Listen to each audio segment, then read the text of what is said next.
Hey guys, it's Damien here from School of Attraction. And today I'm going to talk about a bit of a novel strategy for changing the results that you get on Tinder, Bumble, Hinge, or any online dating site. It's something that I'm using with a lot of my new clients, and they're getting really great results with it. So keep listening and let's get stuck in.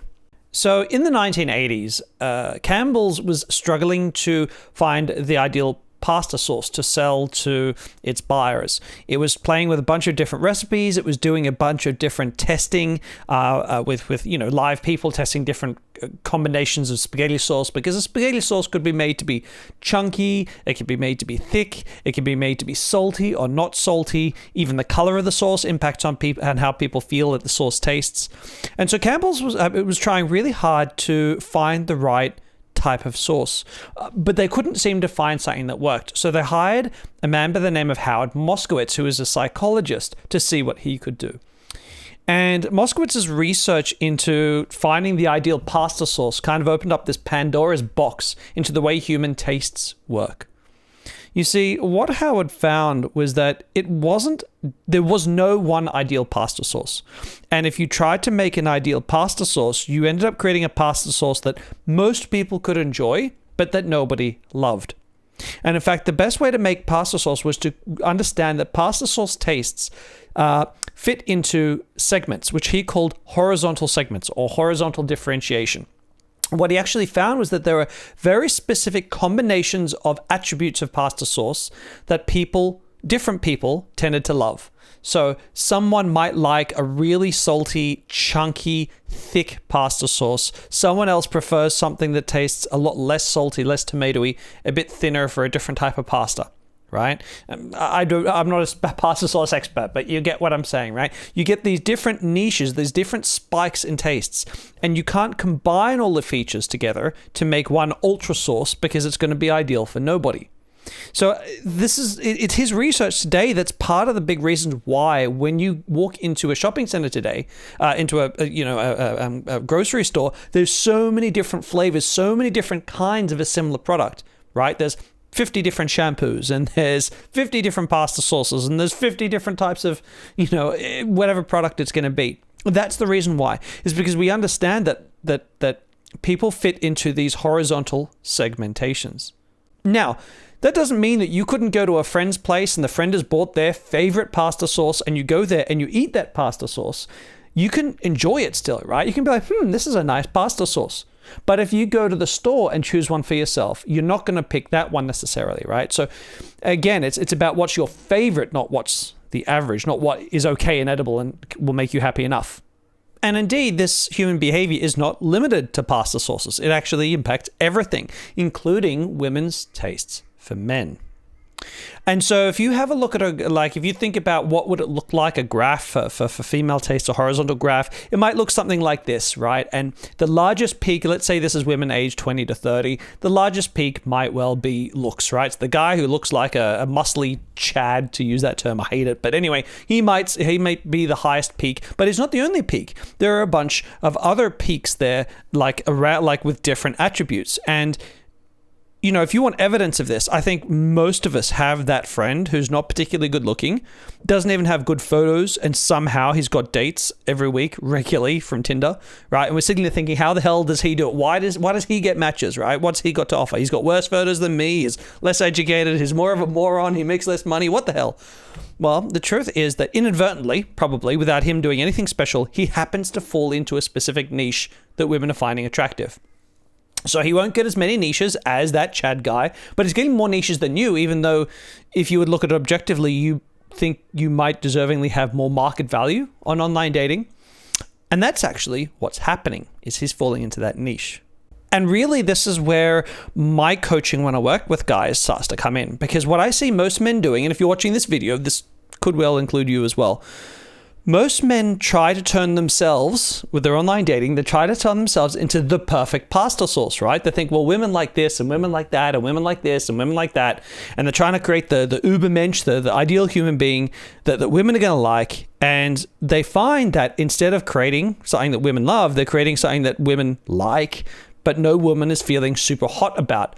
And so when women are in the metaphorical shopping center, right, looking to buy pasta sauce, which is a euphemism for finding a guy, they've got 100 options, right? They're going to pick the one that the ones, right, that meet a niche that they find particularly attractive. So if you met this woman in a bar, right, she might get along with you quite well and she might agree to date with you. But because she's suddenly got all these choices, she'll only pick the ones that match the niches that she finds tasty, exciting, right, attractive. And this is the mistake or the trap that a lot of guys fall into. They're all sort of trying to be the Chad, or they're trying to just mix in all the potential things at once, all the potential values. But actually, no. What you want to do is you want to think about this graph of like all these different niches. What different niches could you fall into as a guy, right? Because there's lots of different things. You could be the, the kind of goofy, witty, intelligent geek. You could be the Chad. You could be the adventurer who's always traveling. You could be the guy who's always doing sports and adventure stuff. You could be the guy who's super into meditation and yoga and the more spiritual kind of thing. What else could you be? Jeez. I mean, there's lots of different niches, right? I'm sort of naming ones that I can identify with. The creative guy, the artist, the activist, right? There's all these different niches that some women are going to find really sexy and others are like, eh. Are you finding this interesting, guys? Because I love this stuff, this kind of like human behavior psychology stuff. If you are, please give me a thumbs up and subscribe to my channel because that helps me get more viewers, which inspires me to make more videos like this one. And this is how it looks. And so what you need to do on your online dating profile is you need to start to think, what niche could I use? Would my lifestyle, would my world could be fit into, right? Because no one is perfectly one niche. Everyone fits into a few different categories, right?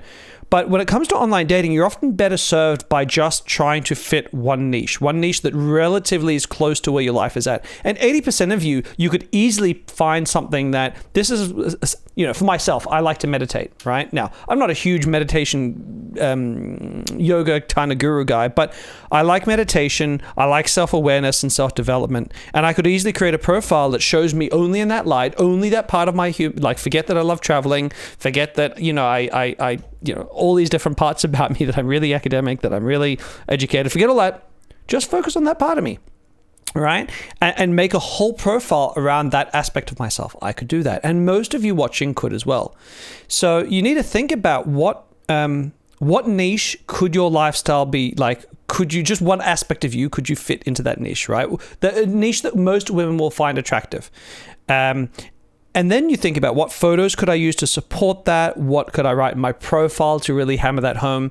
Because what you're going to do is you're going to create a profile that will really appeal to some women and turn a bunch of others off. That's niching. And that's using the horizontal segmentation, like understanding that and stop trying to be the ideal guy for everyone. And I've been doing this with a lot of my clients, and sometimes it requires a little bit of playing around, like what niche could I fall into? What photos do I have access to? As well as what niche is more popular than others, because again, not all those spikes are equal height, right? That's fair. But yes, if you can find that, then you're more likely to do well. Because if you fall between those spikes, you're not going to be an ideal choice for anyone when they have all those choices in front of them they get to choose, right? Which is what online dating is like. That's why online dating is so different to approaching a woman in the street or approaching a woman in a bar, because you can do that. And again, you don't have to be the ideal pasta sauce for her to give you a go. Right? But when she's got all the other options, she'll pick the one that feels like a niche, the one that she feels most strongly about. That's what women are doing. And yeah, I mean, I'm doing this with a lot of my clients now, new and old actually, and they're getting a real great upswing in results when they find the niche that correlates well.